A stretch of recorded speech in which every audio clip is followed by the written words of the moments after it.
Hello. I had extra caffeine this morning. Woo! Also, as soon as I start talking, this air purifier starts going off. Let me fix it. Okay, what is this episode about? It's about navigating the in-between space in relationships. That time in relationships when you're deciding whether to stay or to leave. Because sometimes it's hard to figure out what is fixable and what isn't. And we don't want to find ourselves in a sunk cost fallacy where we think, well, we've put this much time into it, so we need to keep putting time into it. But then you just end up wasting more time. This episode is named after my song, Little Rooms, which is about wandering through all the hidden corners of someone's mind, getting to know the beautiful parts and the dark ones, and ultimately realizing I'm never going back inside your little rooms. AKA, I don't think your dark parts are compatible with me and my dark parts. So we're trying to figure out the difference between someone's inner struggles being something that we can meet with love or something that will slowly undo you and drive you into madness and depression. The messy, complicated truth is that we all have past wounds, fears, defense mechanisms, but some of them are harder to live with than others. And if someone isn't dealing with their little rooms, the dark ones, that's going to be too challenging for anyone to get past. So this episode is going to help you discern what is yours to hold, what isn't, and how to know when love becomes self-abandonment instead of shared effort. So let's start with the trap of if I can just fix it. If you are a fixer or a feeler or someone who sees the best in people, you've probably stayed in a relationship long after it stopped feeling good. Maybe not because you were in denial, but because you believed if I can just figure this out, or if we can just figure this out, it'll work. But love shouldn't be a project. While yes, relationships take effort, someone else is not your project to fix. So let's talk about what it looks like when love becomes a project instead of a collaborative effort. This could look like you going to therapy alone, hoping that you're going to unlock some code to finally make the relationship feel right, but they're not doing the same work. Or you are starting to send them podcasts like this, or Instagram posts saying, this really made me think of us and maybe this can help.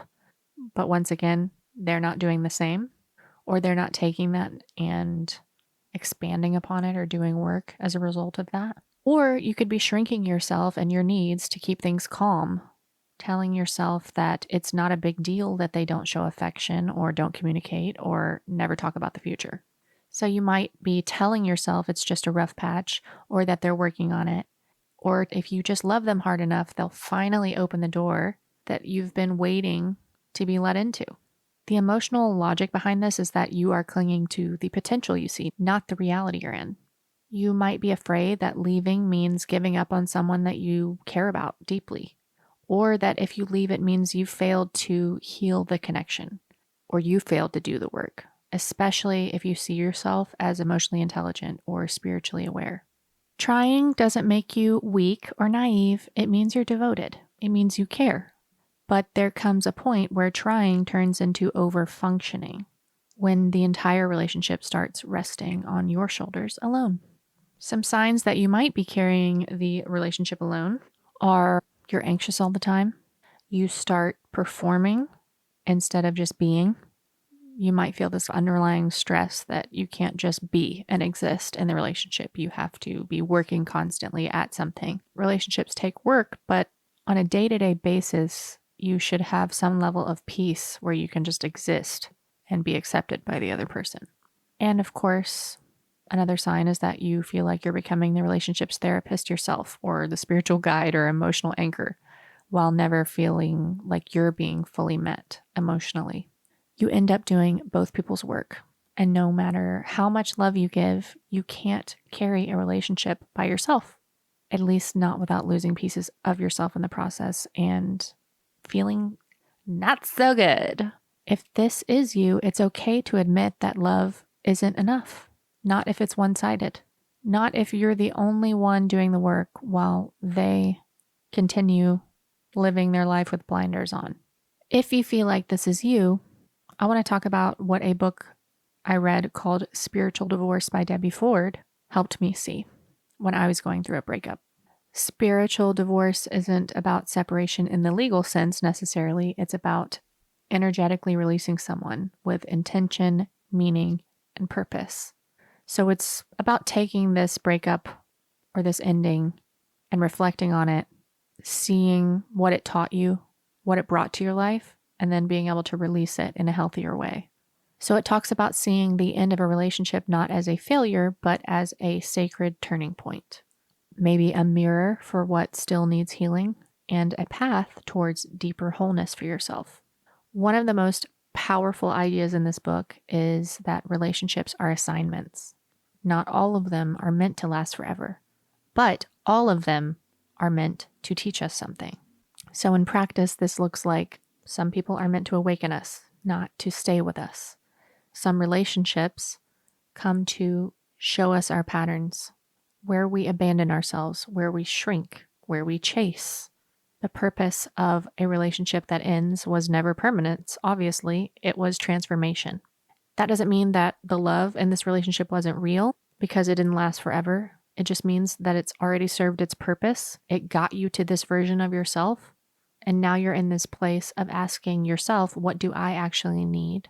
And what do I deserve in a relationship? One of my most challenging relationships was with someone who was pretty severely dismissive, avoidant. And it's crazy to look back on it now and see the intense level of effort I was putting in to reach for emotional connection and try to get that from someone who clearly was not capable of giving it. It was after that relationship that I read this book, and it really helped me reflect on it and see it as not a waste of time. First of all, my entire record and this podcast were partially inspired by the ending of that relationship. So it brought a lot to my life, but it also brought a lot of self-reflection and learning about myself and how I function in relationships. And I hate to say it, but realizing that a lot of times people are who they are. And unless they are making the effort to do some serious reflection and taking significant action. And sometimes that can take years, and that's if they are super motivated. Unless that's happening, things are not likely to change. Of course, I'm speaking in generalities, but I think something that relationship helped me see is generally that is the case. And I realized that I was trying to repair something that was never stable to begin with. And once again, it's like going back to the sunk cost fallacy. You go, well, I've put this much time into it. I've put years into this. So you keep telling yourself, if I just keep working on it a little bit longer, it'll finally click. And it does feel like it's always just around the corner. Like you just need that one thing to click. But then you realize, oh, I'm really the one carrying this whole thing. But what I love about the book Spiritual Divorce is it helped me stop asking, why didn't this last? And to start asking, what did I learn from this? And that helps you get rid of the shame and look more compassionately at the situation and each other. So if you do feel like a relationship's coming to an end for you, you can ask yourself, what assignment did this relationship give you? What did you learn from it? What is this ending here to reveal for me, not just to remove out of my life? And can you honor that lesson without holding on to the person? Sometimes the most sacred thing a relationship can give us is the permission to finally walk away and not look back in regret. If you're still questioning if it's time to leave the relationship, one thing to remember is that not all relationships end with betrayal or chaos or obvious things. Sometimes they end in more of a slow unraveling, where you start thinking to yourself something essential is missing and it was either never there to begin with or it's not coming back. This is sometimes hardest to explain to others or maybe even yourself because the love might still be there, but so is the exhaustion of dealing with this, the quiet sadness of dealing with this, the constant effort to feel close and seen, and then the growing awareness that that's not happening. Here are some things you can ask yourself when you're trying to navigate this and figure out if this is you or if this relationship is meant to last. Am I becoming more of myself in this relationship or less of myself? Do I feel free to evolve, express, and expand as a human being, or do I feel like I have to change and edit myself to make this work? And this is at an essential core level, not little behavioral things or day-to-day compromises. You can ask yourself, am I staying in this relationship out of love, or am I staying out of fear and guilt or habit even? Do I love them, or do I feel responsible for them? Or am I afraid of being alone more than I'm actually excited about being with this person? Once again, is this person willing and able to grow with me, or am I growing alone? And you have to remember too, willing isn't enough. They may even say that they're willing to do it, but they have to be able to do it. They have to actually do it. They have to take action. Another great question is, if nothing changed for the next year, would I still want this? This helps you get rid of the fantasy. It forces you to look at how your relationship actually is, not what could happen if everything magically changed or aligned for you. Sometimes the most loving thing you can do for both of you is to leave, not out of bitterness even or as punishment, but because you finally realize that staying means slowly abandoning yourself. It's possible to love someone and still know that they're not right for the life you're trying to build. You can miss them and still know that leaving was an act of self-respect. And if the relationship isn't working, it's also respect for them, because if it's not working for either of you. If you're asking these questions to yourself, it doesn't mean you're giving up too easily. It means that you care enough to be honest. And that kind of honesty is what frees you either to leave or to finally show up fully and ask for what you need. There are times in relationships where it's healthier to stay. Leaving isn't always the answer to problems in a relationship. Some of us, especially if we've experienced anxious or avoidant attachment or grown up with unreliable love, get triggered by real intimacy. We might confuse safety with boredom, or we mistake emotional steadiness for something being off or wrong. And sometimes that means you might walk away too early, not because you weren't meant to stay, but because you're afraid of what staying might ask from you, whether that's vulnerability, consistency, or confronting yourself. In this case, some of the questions you can ask yourself are, is this a growth edge for me, or is this a red flag? So a growth edge will challenge you, but it won't wound you. It might stretch you a little bit outside of your comfort zone, but it won't make you feel like you're disappearing as a person. If you're just uncomfortable because you're not used to healthy love, that's worth exploring and working on. But if you're constantly confused, you're constantly anxious, or you're shrinking yourself in a significant way, that's a different signal. And of course, make sure to ask yourself, has your partner shown their willingness to meet you halfway? Not to be perfect, but to be present with you and respond to your concerns. Do they own their part of the relationship? Do they try, even if they're still learning how? And then, of course, is the foundation of your relationship loving, honest, and safe, even if it's imperfect? Once again, love is not enough. You have to have the honesty and the safety part. Real relationships will always bring up your stuff, but you should still feel safe, respected, and emotionally secure as a baseline. So you shouldn't feel like there's no love in the relationship or things aren't being reciprocated, or like you're walking on eggshells or managing their moods or begging for scraps of affection. It should never feel like there's so much work for either of you to do or so much change to happen that it's not realistic. Remember too, relationships are not your entire life. And if your relationship is so challenging that it's taking up your entire life, that's a huge red flag, because your relationship should be helping you and adding to your life, not draining you and making every part of your life harder. I know these things seem obvious, but when we really love someone, we can so easily go, okay, and this is how I was when I was with an avoidant. If I can just fix this relationship, then I can get back to my life and everything else will be fine. It feels kind of like you're in SOS mode. Like, if I could just fix this, and I feel like fixing it is just around the corner, then this will feel safe and secure, and the rest of my life will follow. That's a red flag. I don't want to glorify walking away, because I feel like we're living in a time where people are super focused on independence. But sometimes walking away is the bravest and most necessary choice. But sometimes staying is worth it when the person is showing up, they are doing the work, and they're growing with you. That's brave as well. It's not weak to work through things. It's not settling to stay in a relationship that's imperfect, as long as that relationship is rooted in truth and love and mutual effort. If you're in something that's good, but a little bit challenging sometimes, and it's bringing up your fears, maybe that doesn't automatically mean it's wrong. And sometimes that is real love where a little bit of work and healing is required. If you're still sitting in that in-between space where you're really not sure, here are some more clarifiers. And just remember too, nothing is terribly urgent. Relax, settle into this, really reflect on it. One practical exercise you can do is start tracking how you feel on a day-to-day basis, not just what you hope will happen. So for a couple weeks, write down how you feel after spending time with them or communicating with them. Do you feel grounded? Do you feel seen? Do you feel anxious? Do you feel small? Do you feel confused? Pay attention to how that feels in your body, because a lot of the time we can feel these low-grade feelings in our body before our brain can really make sense of what's happening. Another thing to try is to take a break from fixing. So for a week or a couple weeks, stop trying to fix the relationship. Stop trying to manage it. Stop emotionally leading. Don't send them that article.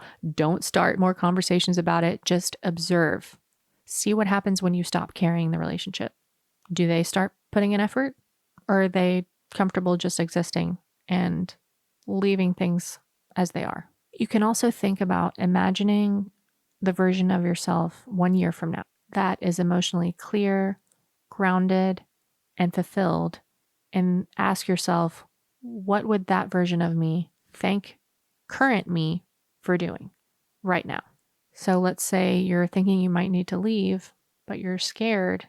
Imagine yourself 1 year down the road when you've let this go. Or if you feel like there's not a lot of red flags, you feel like this is just basic stuff that really can be worked on, imagine the version of yourself that's thankful for doing that work a year from now. But let's say that you do leave, or you are thinking about leaving.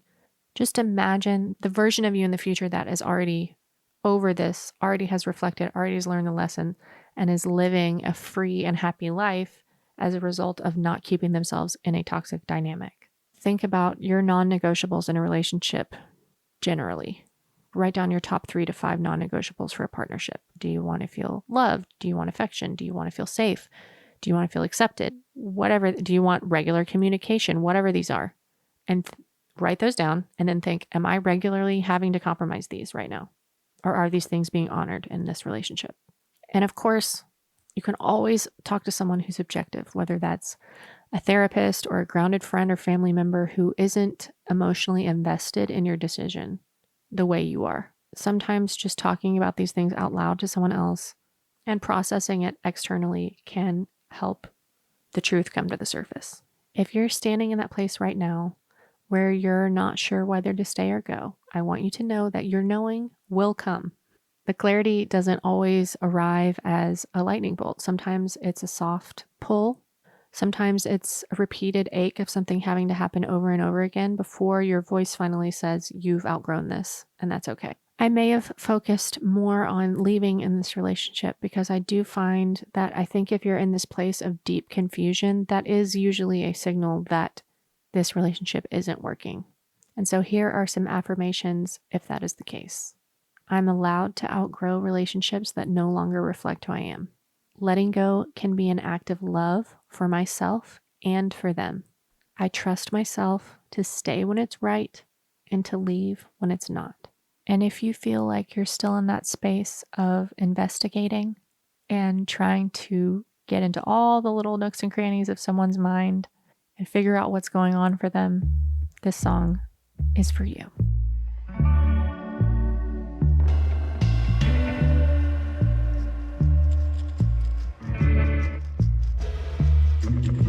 All the little ones with the little locks on them, all the little ones with the lights turned off, wanna walk around inside your little rooms. The ones you don't let anybody in, there's ones you said you wouldn't open again. Yeah, I'm gonna get inside of your little rooms. Carve my name on your little toy car, take a little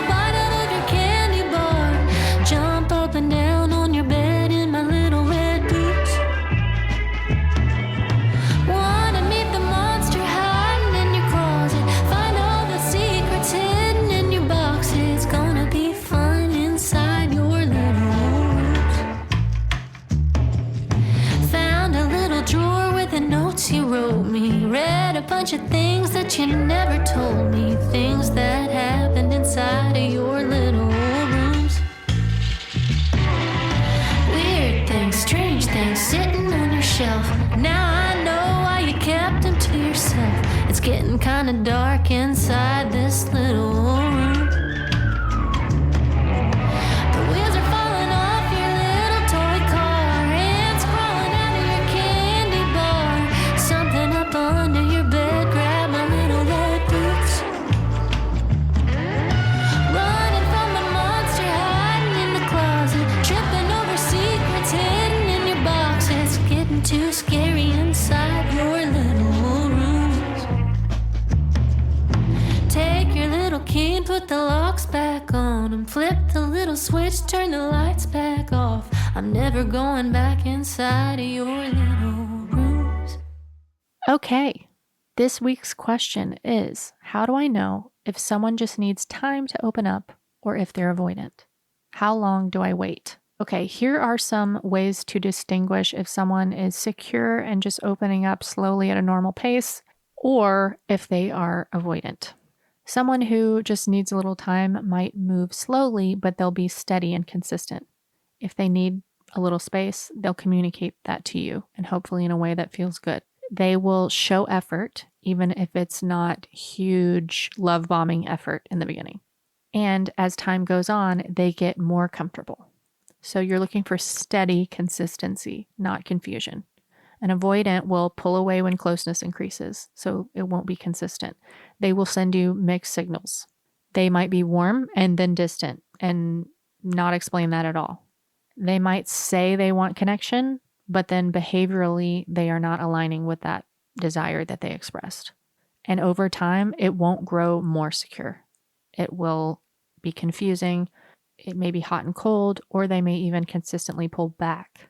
So the difference isn't speed, it's consistency. Are they gradually moving towards leaning in, or are they consistently creating distance?